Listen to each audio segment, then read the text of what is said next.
Well, welcome everyone to the February edition of the Ag Economic Dialogue session. We're happy to have Keith Zanter here with us today from the FSA office, and he's going to share some of the Farm Bill programs that we need to have all of our information and signed up for by March 15th. So I don't want to take too much away from his presentation. We'll let him cover all those details. We also have Sara Sellers with us from the Nest School at SDSU joining today. She's a member of our extension team up there on Brookings campus, so we're glad to have her with us as well. We will record the session as normal, and if you have questions, feel free to ask them as we go through today. Otherwise, we'll turn the recording off at the end and you can ask your questions at that time. So with that, Keith, I'm going to turn it over to you and you can share screen and take it away from there. Well, I'll just introduce myself a little bit. I'm Keith Zanter. I'm currently the DD District Director for basically from Lincoln County all the way to Dual County. So been on the job for about since April of last year. Prior to that, I was a CD in Union and Clay. I did that for about 27 years. So was asked to do this today. It's kind of out of my realm to do this, but since I was a CD, they asked me to do this. So I put on this presentation in the past, but I haven't done that for several years. So I kind of threw the screens together. So hopefully bear with me a little bit as I go through it. Never done anything on Zoom before, so this is the first time. So hopefully my share screen will work. I will actually hopefully can do that. Thank you. Again, apologize. Like I said, I've never done something on Zoom before. So like Heather said, the deadline is March 15th. Very important date. Producers have to make election and enroll. Now it's kind of confusing because we actually do both things at one time, but there is a separate process when we're talking with FSA. So for the most part, March 15th is the deadline. The biggest thing about our programs is our kind of our foundation program. They're safety net programs. You know, the biggest thing is to think about is, you know, it's a safety net. We don't want it to kick in. We want good prices. We want good yields. So again, it's a safety programs that we offer. So there's three choices. We got price loss coverage that the producer can select from, or ARC County or ARC individual. Basically, who's eligible? Anybody having a share in the farm or base acres will receive payments if they kick in. Again, it's a safety net program. Who must complete the program? Basically, anybody, again, eligible on the farm. Failure to elect it by March 15th will retain the current election, and then they can enroll it later on. Prefer not doing that. Again, March 15th deadline. It's in your best interest to get it done by then. Go from there. Again, the three choices that producers have is either price loss coverage or ARC County or ARC IC. And I'll go through each one of those quickly. PLC is just a price only coverage. Basically, these payments trigger only when prices of the commodity fall below the effective reference price. And then the payments are actually issued the following year. One thing to note, our reference price is changed from the prior 5 years. Actually, the effective reference price now went from $3.70 for corn, and now it's to $4.01. So it actually went up 31 cents. So when producers are making their decisions, make note to that. It did go up 31 cents, and as you can see, soybeans went up 86 cents for the baseline price. Again, it's real simple. You take the effective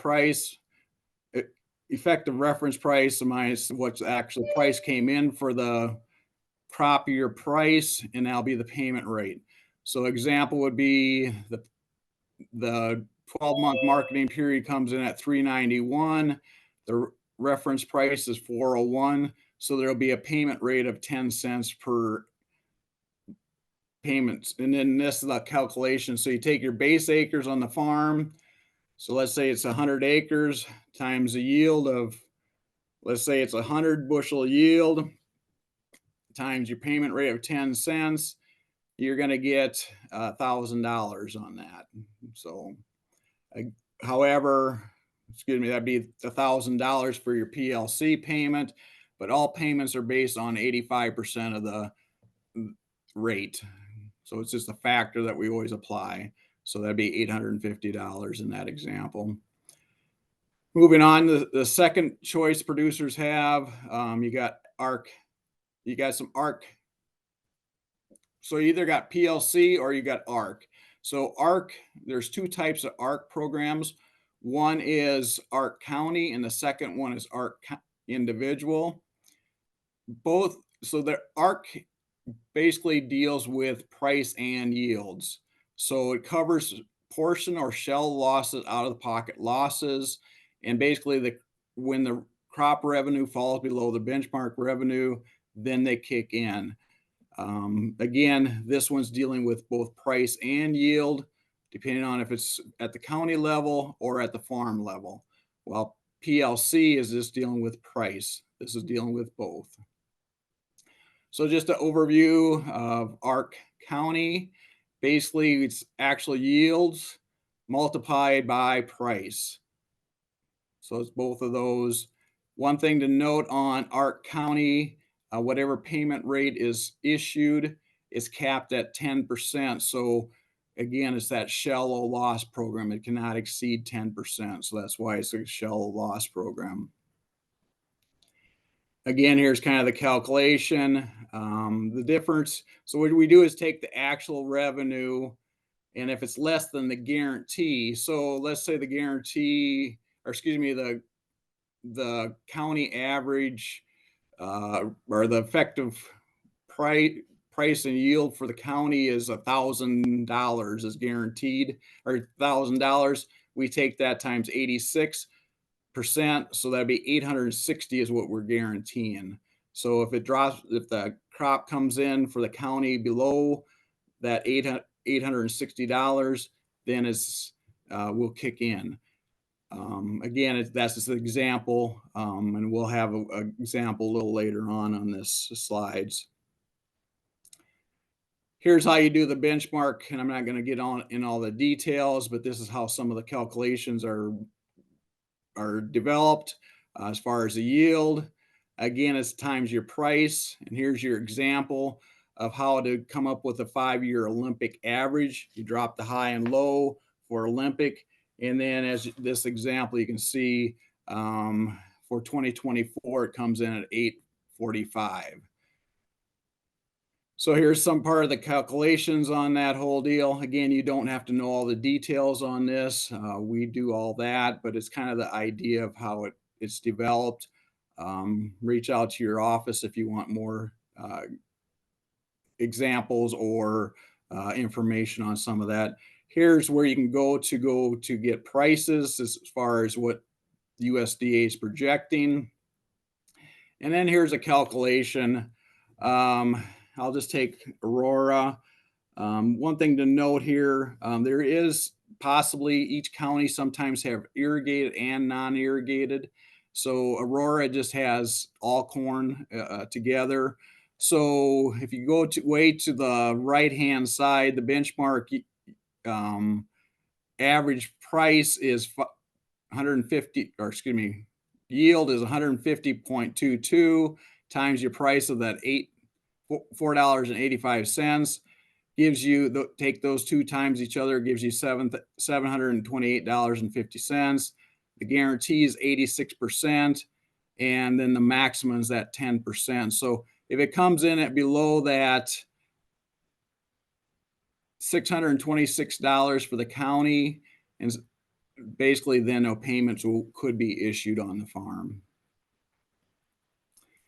Again, here's some of the calculations. Again, I'm trying to just tell you the concepts behind it.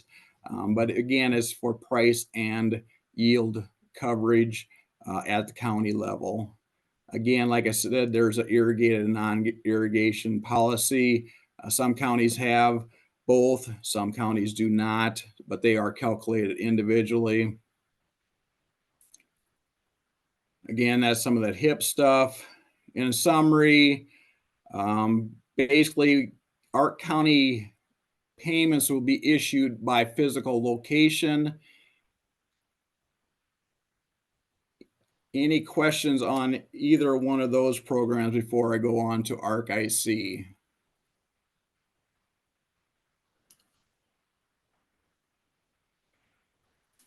ARC IC is ARC individual. Again, this is similar to ARC County, other than we're using all the data from the producer's farm or farms.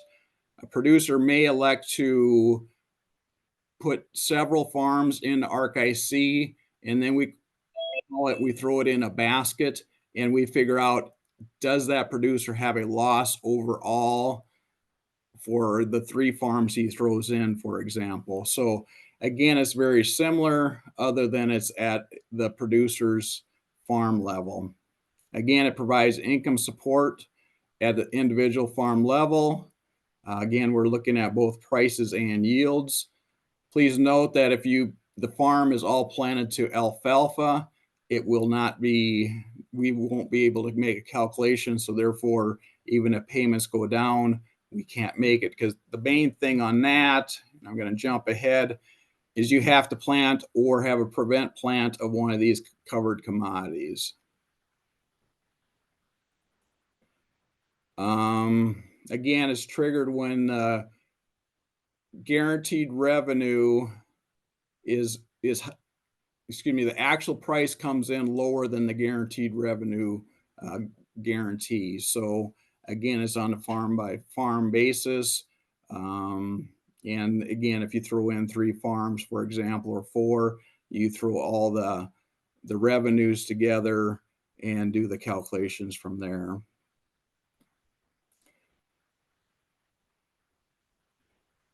And here's an example. He has a 200 corn base and beans and 100 acres of base. So basically you add those together to give plus, sorry, I haven't been through this slide, for basically he plants 1,000 acres of base. His payment rate, again, we pay on base acres. So his base acres is 300. So the 200 plus the 100 times 65% will give you the acres that we actually pay on. One thing to note with ARC IC is we pay at a 65% rate versus an 85% like we do in ARC County and PLC. Again, you have to plant one of the covered commodities. You got to enroll your farm into ARC IC. And then, like that last bullet says, prevent plant. If it's 100% prevent plant corn or beans, then we say it's a total loss. And like in 2019, a lot of farms went into this program due to the prevent plant that we knew. Or that was 2018 or 19. So again, the producer has to plant one of these covered commodities to be eligible. And then this is kind of the calculations, which is very similar to our county, other than it's at the county, or excuse me, at the farm level. And this is some calculations. One thing to note, I'm kind of through my slides, other than if you are electing to go SCO, basically coverage through crop insurance, and you have the SCO coverage, supplemental coverage option, then you have to go with PLC. And that's what this screen is trying to say. Do you have crop insurance, yes or no? If you say yes, and you're purchasing SCO coverage, then you'll want to consult with your crop insurance agent, and you'll have to go PLC with us. Now, if you go PLC, or excuse me, SCO with crop insurance, make sure you also go PLC and follow up with our office, making sure you're in PLC. I know that's a lot of information in a short time, but that's kind of what I have here. I'm going to stop sharing. Can you share with everyone where that calculator was that you were showing on that one slide? Where do they find that, or how do they look at the different options? Yeah, and I'm trying to get out of my screen here. Hopefully I won't lose you guys. Now, can you see me?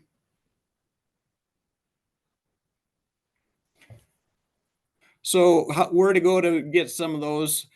That's some of that's internal. Again, I'm probably providing too much information, but check with offices. Most offices do have that posted. As far as our county, the county should know their 5-year Olympic average yield, and then we know the price of, in this example, is eight fifty eight excuse me $4.85. So the PLC rate of 401 is across the board. So is that 485 for corn. Each program, or each commodity, have those same things. So to answer your question is, you'd have to go to your county to ask what their 5-year Olympic average yield is, and then you just do the computing. Any other questions? We have somebody, Scott has his hand raised. So Scott, you want to unmute? Go ahead and ask your question.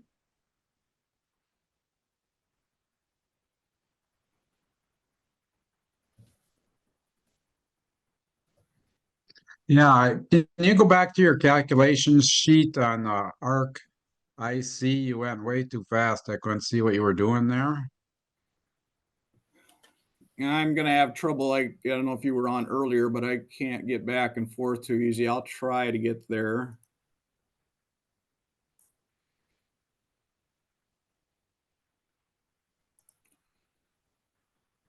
Actually, I closed out of that by mistake. Sorry about that.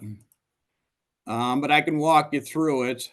So what you got to do is calculate for, so let me back up. I had quite a few producers going into that program due to prevent plant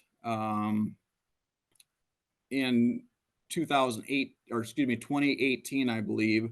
And then we did sign up in 19. So we knew there was quite a bit of prevent plant. So what typically for ARC, I see you're looking at producers going in if they have a big loss or if they have really high yield. And we think that's going to be different for 2024. So again, we're always looking at what the farm data is in the past 5 years, and then we're looking at what we project will be next year. So if we think there's going to be a big loss for some reason, then ARC IC would be an option to really look at. Or vice versa, if the yield is really, really high, there might be potential that it's not quite as high, so therefore it may kick in. Again, it's a safety net program, all three of these. Hopefully that answers your question, but there is quite a few items to compute because we're looking at base acres, we're looking at what you planted. Again, it's easy to calculate, but there's lots of things you have to know. So if you have questions, go to your office. They should be able to walk you through that. All the programs and stuff you've won through, what is looks like the most promising? Again, it's a safety net program, and I'm not an economist, so we can't basically make recommendations. Again, we hope none of them kick in, be honest with you. We'd rather have the price at the elevator, and we hope we have good yield. So, again, we hope none of them kick in. And it's only for shallow losses for the most part for ARC County and ARC IC. Now, if prices really get really, really poor, back like in 1999 when LDPs were huge, then PLCs actually shines, but hopefully we don't see that type of prices in the future. So it's all based on what your thoughts. So You may kind want of to your, you oh, may want to excuse, reach out to your crop insurance agents. Some, a lot of those will have ideas what they, because they know your farm better. So you may want to reach out to them and see what they're advising. so Keith, as producers are trying to get their information together, to come in and look at those new prices, what should they bring with them, and what makes the process for everybody involved smoother to get that, to look at what your choices are, and makes it easy for the office staff as well? Well, reality, most producers sign up for like they did last year. I don't see a huge change in the spectrum. Yeah, our reference price from PLC went up to 401 on corn, for example, but at the elevator, it's still higher than that. Again, it's a projection. Our crop year actually starts uh, July excuse me, yeah, August 1st through July of 2025. So right now, it's a guess, so reality, it's what your thought is, how the marketing year price and yield is going to turn out for 2024 crop. So reality, talk to your crop insurance agents, talk to your neighbors. We used to have endorsed some websites with some of the some of the colleges, but we can't do that anymore.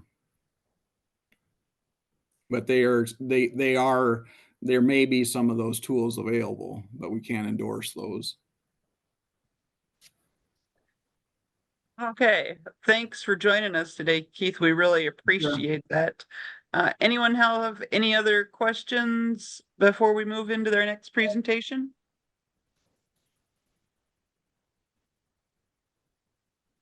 Okay, with that, I think we will kind of shift gears a little bit. Sara Sellers is one of our newer hires on campus, and she's taken a dive into the I don't even know what year to call it, 2022 Census of Ag. So we will turn the floor over to her. Thank you so much, Heather. And thank you.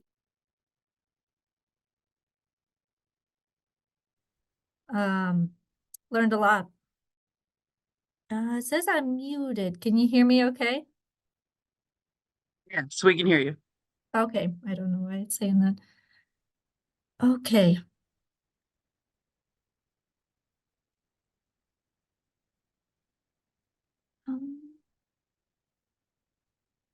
So right now we can see your speaker notes. So if you go up to display settings and change that view for us. Yep, swap, okay. Yep. Hit that swap button. Perfect. Okay, good deal. Thank you.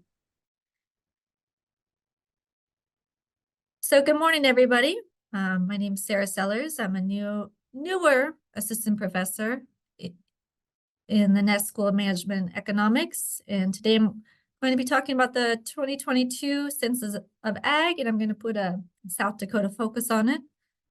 So every 5 years, the USDA does a Census of Agriculture. So they collect the most comprehensive data set of agricultural data from all across the US about farms, farm types, farm sizes, demographics, financial information, crops, everything you can think of. So a lot of data, a lot of information.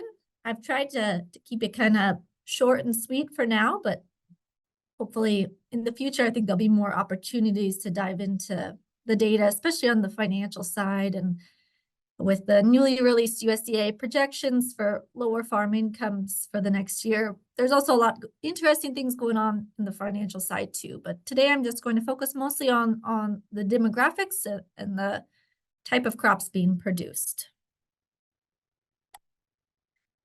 So I'm going to talk a little bit about crops and livestock. First, I wanted to look at the number of farms. So we have all the data from 1997 to 2022. I know the census goes back further, and I think that data can be obtained, but on their current website, they're focusing on the data from 1997 to 2022. And if we look at the trend, I know this graph is a little bit overwhelming because we've got 3 axes going on, but I wanted to put South Dakota and the US on the same graph so we could kind of see if the trends are the same. So on the left axis here, we have thousands. This is South Dakota farms in thousands. So this is our blue line here.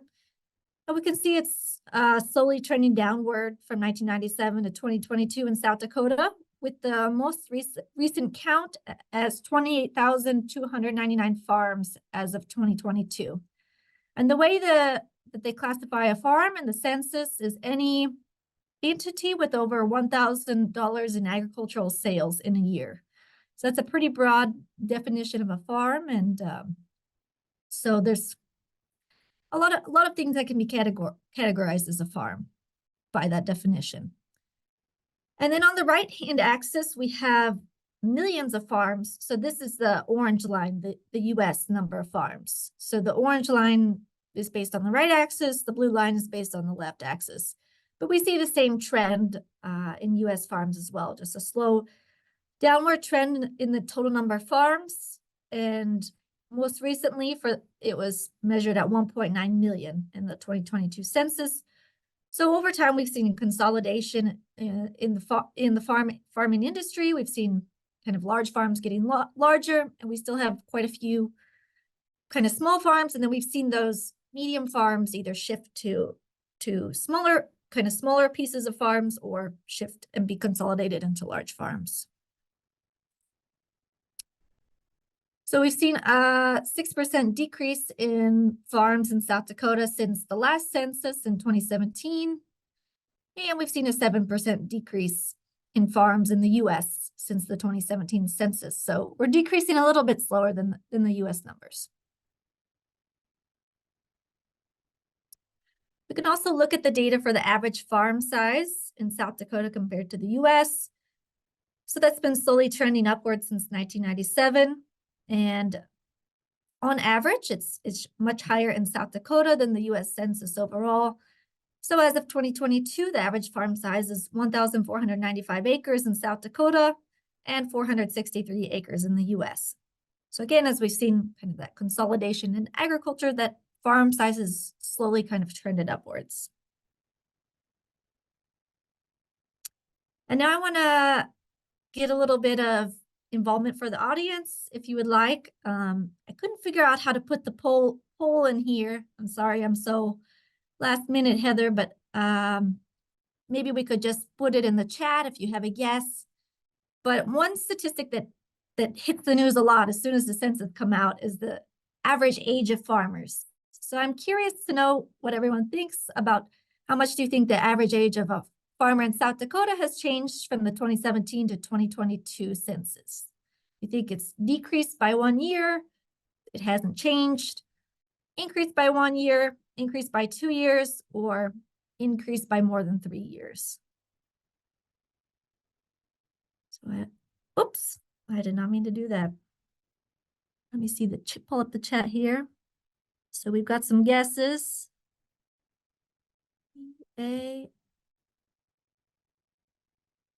So Keith got it, nice job. So as of the 2022 census, the average age of a South Dakota farmer has increased by 1 year. So the average age in 2022 was 57.2, up 1 year from 56.2. And if we compare that to the US average, theirs was up 0.6 years from 57.5 to 58.1. So slightly younger farmers here in South Dakota than the overall US average. So whenever the census come out, this is usually a hits the headlines, U.S. farmers aging, or the average U.S. farmer age, and usually kind of a crisis. Everybody seems to be panicking.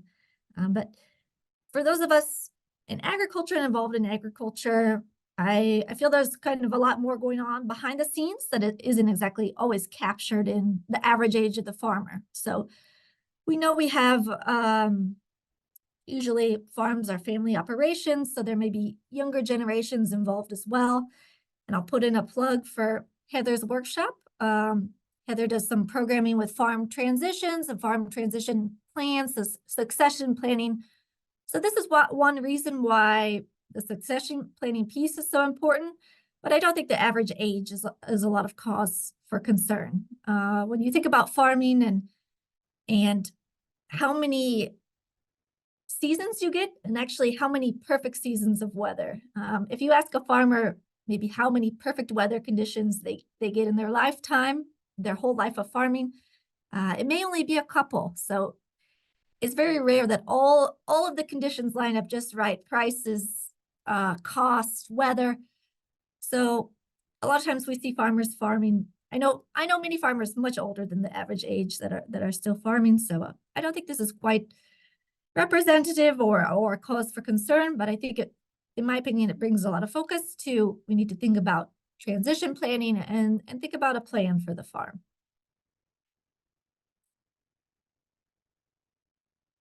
Now we can also look at the total amount of cropland acres in the US and also in South Dakota. These are both in millions of acres. And again, we've got the axis for the South Dakota graph on the left here in millions.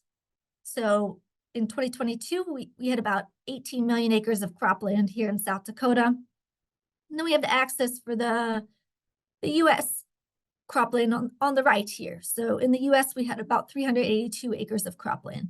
So we've slowly seen, both in the US and South Dakota, the total number of cropland acres decreasing.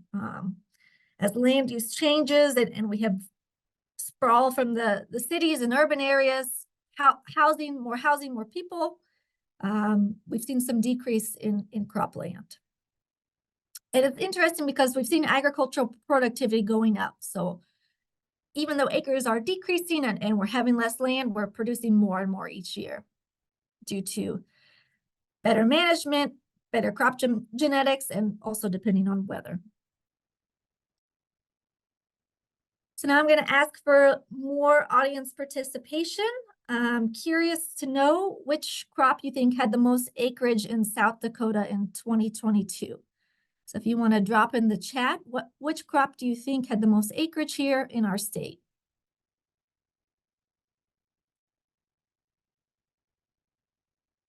See some corn.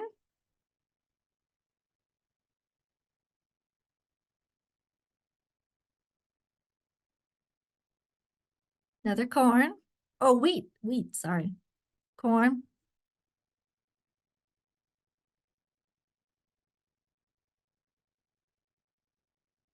So actually, as of 2022 census, soybeans had the most acreage in South Dakota. Oh, sorry, Heather. Yeah, I got corn and C for wheat mixed up. Yep. So it was very close, but here in South Dakota, soybeans are king. So we're going to put a little crown on the soybean. But just barely, they just barely beat the corn acreage this year.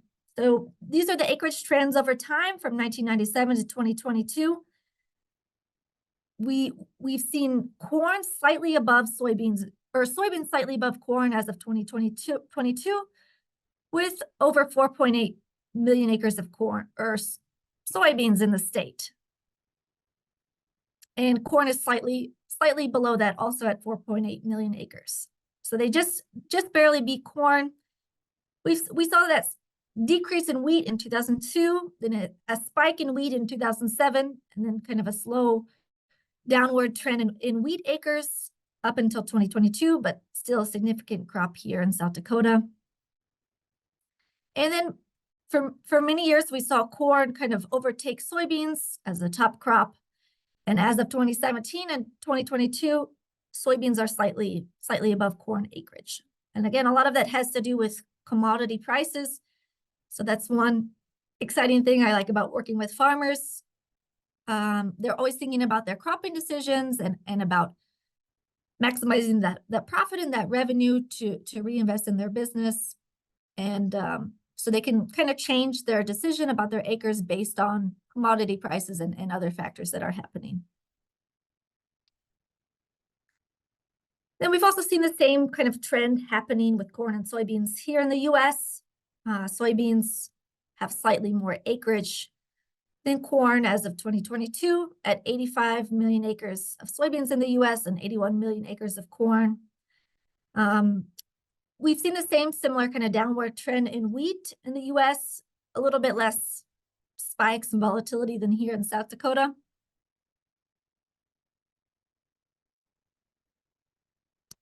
And now I just want to touch on the livestock industry and what's kind of been happening there. So this is the data for South Dakota from 1997 to 2022.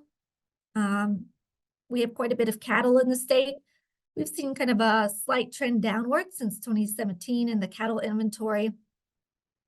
We've seen a sharp decline in the layer inventory. So our laying hens, sharp decrease since 2017. And then we've seen the hog inventory increasing. So I'm not really sure what's going on with the layer industry. As I'll show you in the next slide, we don't see that same trend in the US. So there must be some sort of specific South Dakota factor going on.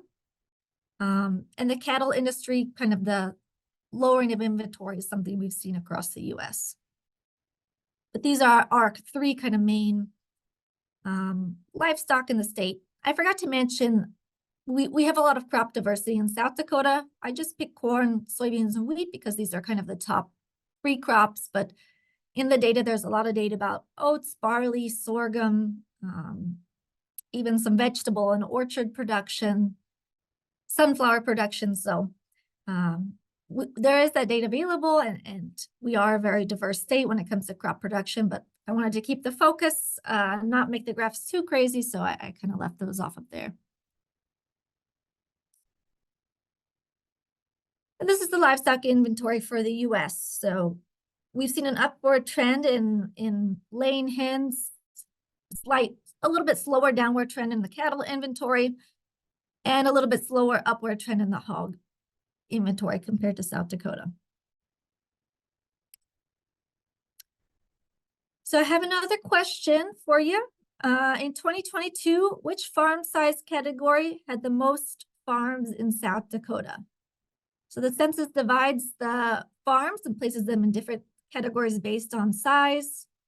These are the categories they use. So I'm curious to think which category do you think has the most farms here in South Dakota? So if anybody wants to make a guess in the chat, we're all friends here, so don't be shy. This is a hard question. We've got D, we've got F, D.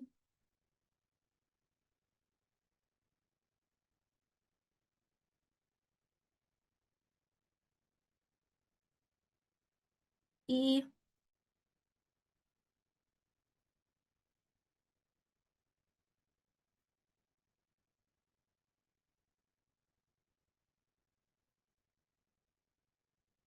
So in 2022, the farm size category with the most farms in South Dakota was actually C, 50 to 179 acres, which was surprising for me too. But we do have quite a few farms of that size here in South Dakota.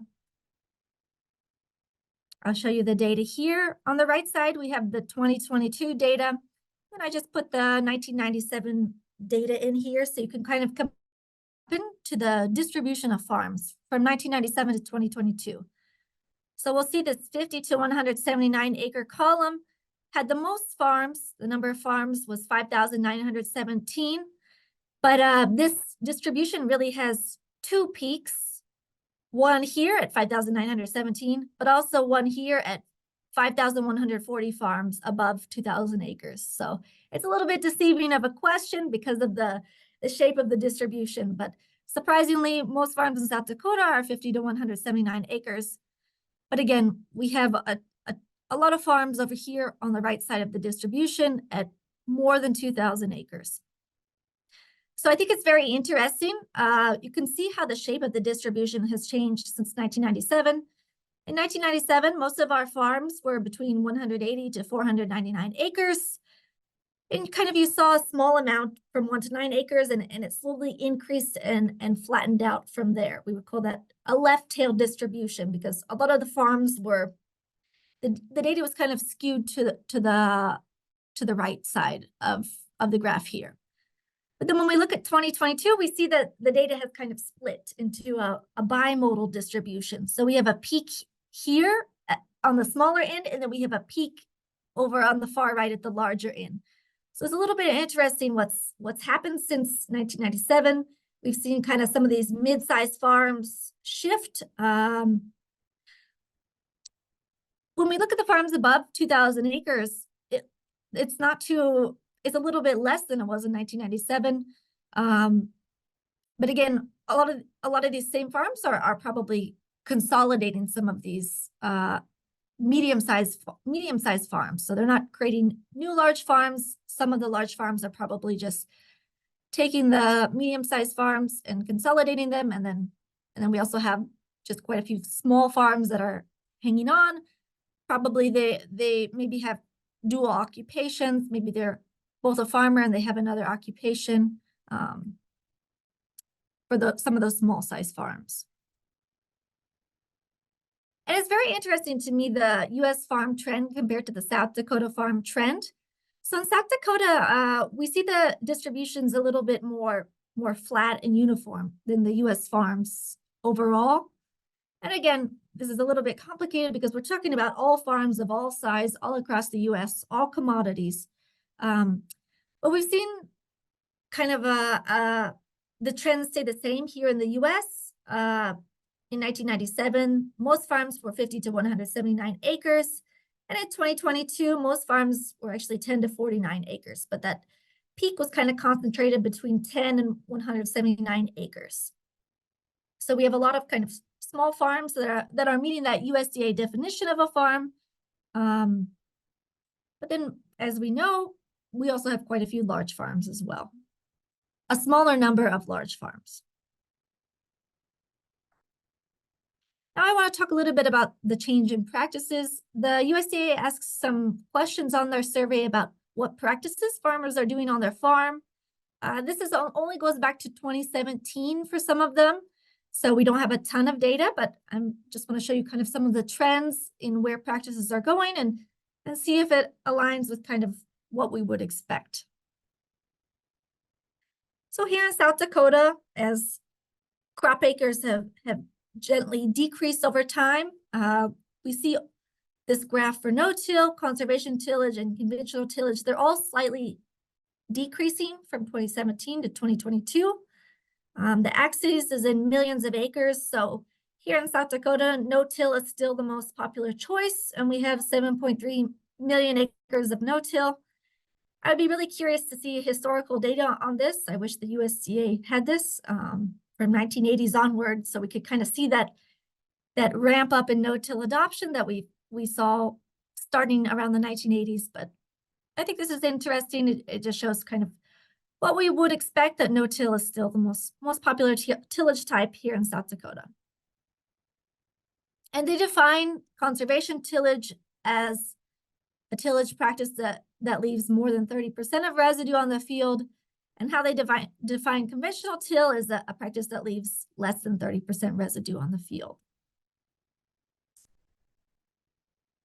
And then I also included this for the US overall tillage trends. So across the US, we see that no-till is also the most popular type of tillage, followed by conservation or reduced till and conventional till. And the decline we saw in conventional till in the US overall is a little bit bigger than we saw here in South Dakota.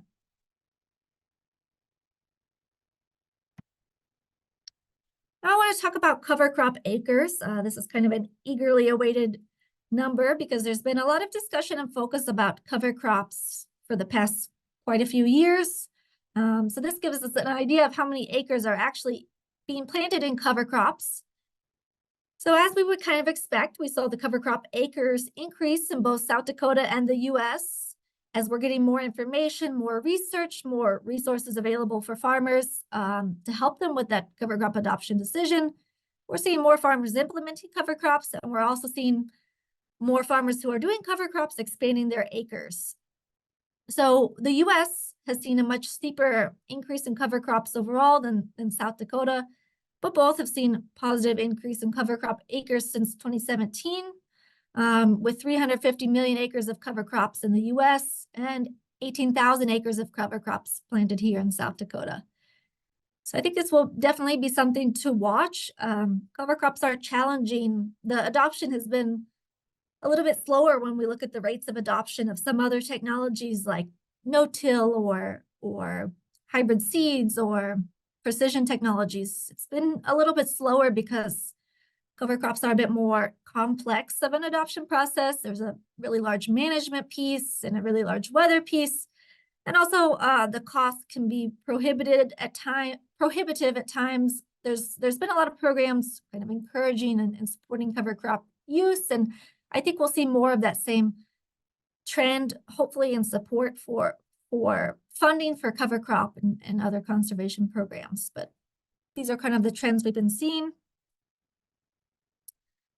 And this, I just want to look at the distribution of cover crop acres. So yeah, we see an increase in cover crop acres, but are those cover crop acres the same people who are just planting more cover crops, or are they new people who are trying cover crops? And that's really hard to isolate that, but I try to kind of see, are the number of cover crop acres by farm actually increasing? So as of 2017, most of the cover crop acres being planted were in the 200 to 499 acre category. As of 2022, we still have the majority of those in the 200 to 499 acre category, but we also saw quite a shift over here in the greater than 2,000 acres of cover crop category. So I find it interesting. It looks like we've had quite a few large expansions of cover crops, this shift into the more than 2,000 acres of cover crop category. So I think this is interesting. I think it creates some interesting research questions related to, okay, are these people figuring out how to make cover crops work profitably and scaling them on their farms? Is that why we're seeing this shift? And again, we can't actually answer that exactly with this data, but definitely an interesting trend to think about. And then we also see this kind of shift in the distribution of cover crop acres in the US as well, kind of this shift towards the right. So we're getting larger covered acres of cover crops. They also asked about precision agriculture on the survey for the first time. This is new for 2022.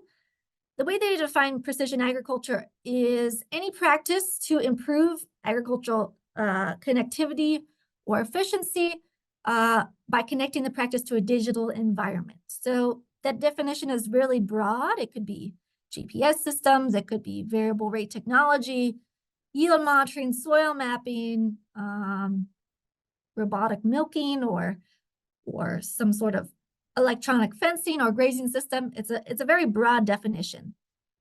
So of the farmers surveyed, 6,687 in South Dakota said that they were using precision ag, compared to 226,000 overall in the US. I thought these numbers seemed a little bit low.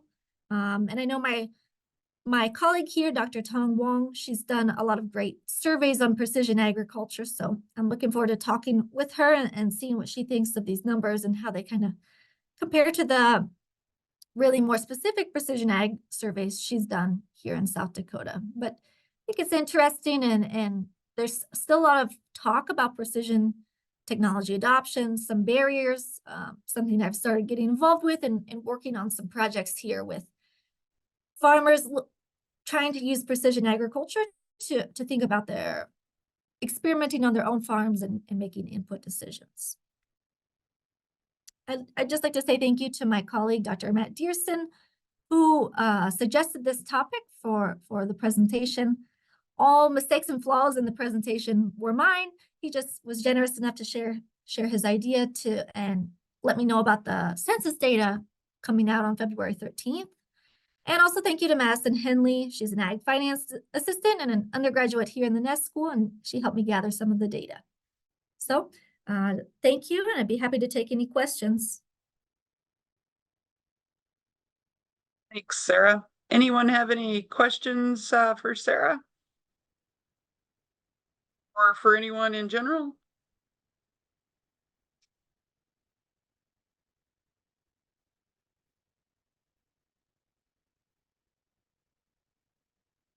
So, seeing none, just quick, we did a little, Jack and I did some, well, Jack did most of the digging behind the scenes. Because while FSA maybe can't tell you where there's some calculators that you can use to evaluate your farms, Extension can. And since these are other Extension resources, we wanted to let you know about those. It looks like Illinois has a link for you if you're interested. It's a farm doc link, so we can get that put into the chat if anyone is interested there. Appears maybe Texas has a link as well, but it was given a funny message today. So two options that we know of that are out there when we've looked quick. But if you are looking for other resources to do some evaluation of your farm bill, or excuse me, your farm program signups, let us know and we'll try to get you some assistance with that information as well. So with Yeah, that, University of Illinois and Texas A&M. Those were ones that originally got to study the Farm Bill or set it up originally back in 18. And they continue to hold those calculators.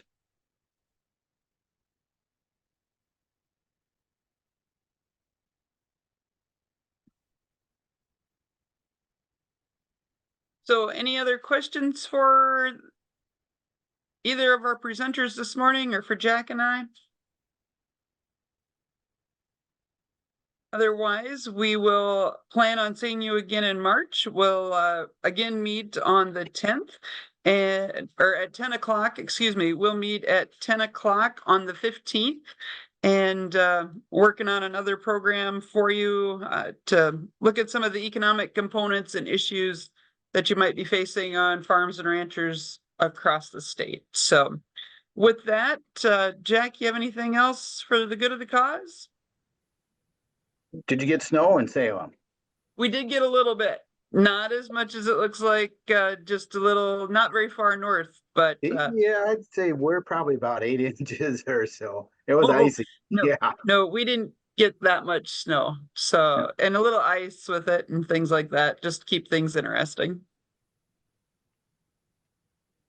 Okay, well, we will say thank you very much to I everyone. know I got one thing. Now, thanks for coming on.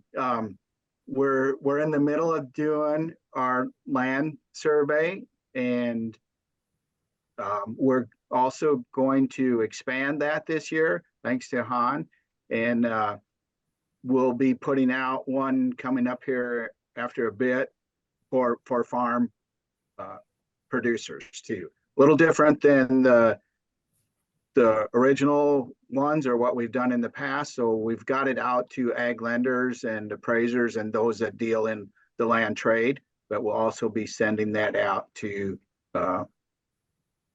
farmers coming up. So if you're on here and are interested in taking part in that survey, let us know, either Han or me. Do you have any other comments to add to that, or did I butcher it too bad? Actually, we are sending out the survey to the the appraiser, assessors, ag lenders, real estate agents, real estate brokers, livestock insurance agents, crop insurance agents. So if you receive the survey, please have us doing the survey. I also want to thank so much to people who already completed the survey. For those who hasn't completed or haven't started on this, I hope you will consider doing that. you will provide valuable information to have understand the agricultural land market in South Dakota. So, and we will sending out another survey, similar survey to the landowners and producers next month. We just modify the question to fit with this group. So if you receive the survey, please have it doing this. Thank you. Yes, we're not gonna let you go this year. We're gonna bug the heck out of you for making it be completed. So we want to get more participation. That's your warning. Or I'm sorry, that's your invitation. I said that. Invitation. Yes, It's your invitation and you've been warned. right. Okay. I don't see any questions in the chat box over there, so I guess I'll make a second call for anything else. Keith, I see you've unmuted. Yeah, thank you for having me on. Again, if somebody wants to reach out, like you brought up the two colleges, you know, that's something that you guys can do through extension. But reach out to your FSA offices. They can assist you in programs and delivery. And we got other programs going on. So please don't wait till May 15th to sign up is the biggest thing. Start now. March Keith, 15th? March 15th. Yep. Sorry. Okay. I also looked at just your FSA national website, and there's a lot of good information, background information on there.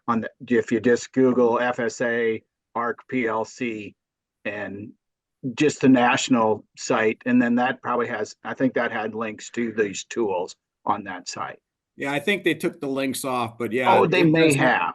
But they do have a lot of good information in there, and it does explain the differences between the three programs, and it does give you some of the prices on there. So yeah, definitely do the research that way. So, yeah. And then reach out to your crop insurance agent. Most producers have crop insurance. So thank you for having me. Thanks for joining us today. Okay, so third call for anything else, any questions or anything? And if not, we will tell you again, thanks a bunch. Welcome back to winter for most of the state. I think if you didn't get snow, you at least are playing with some colder temperatures than what we had the last week or two. So, all right. Thanks, everyone. We'll see you later.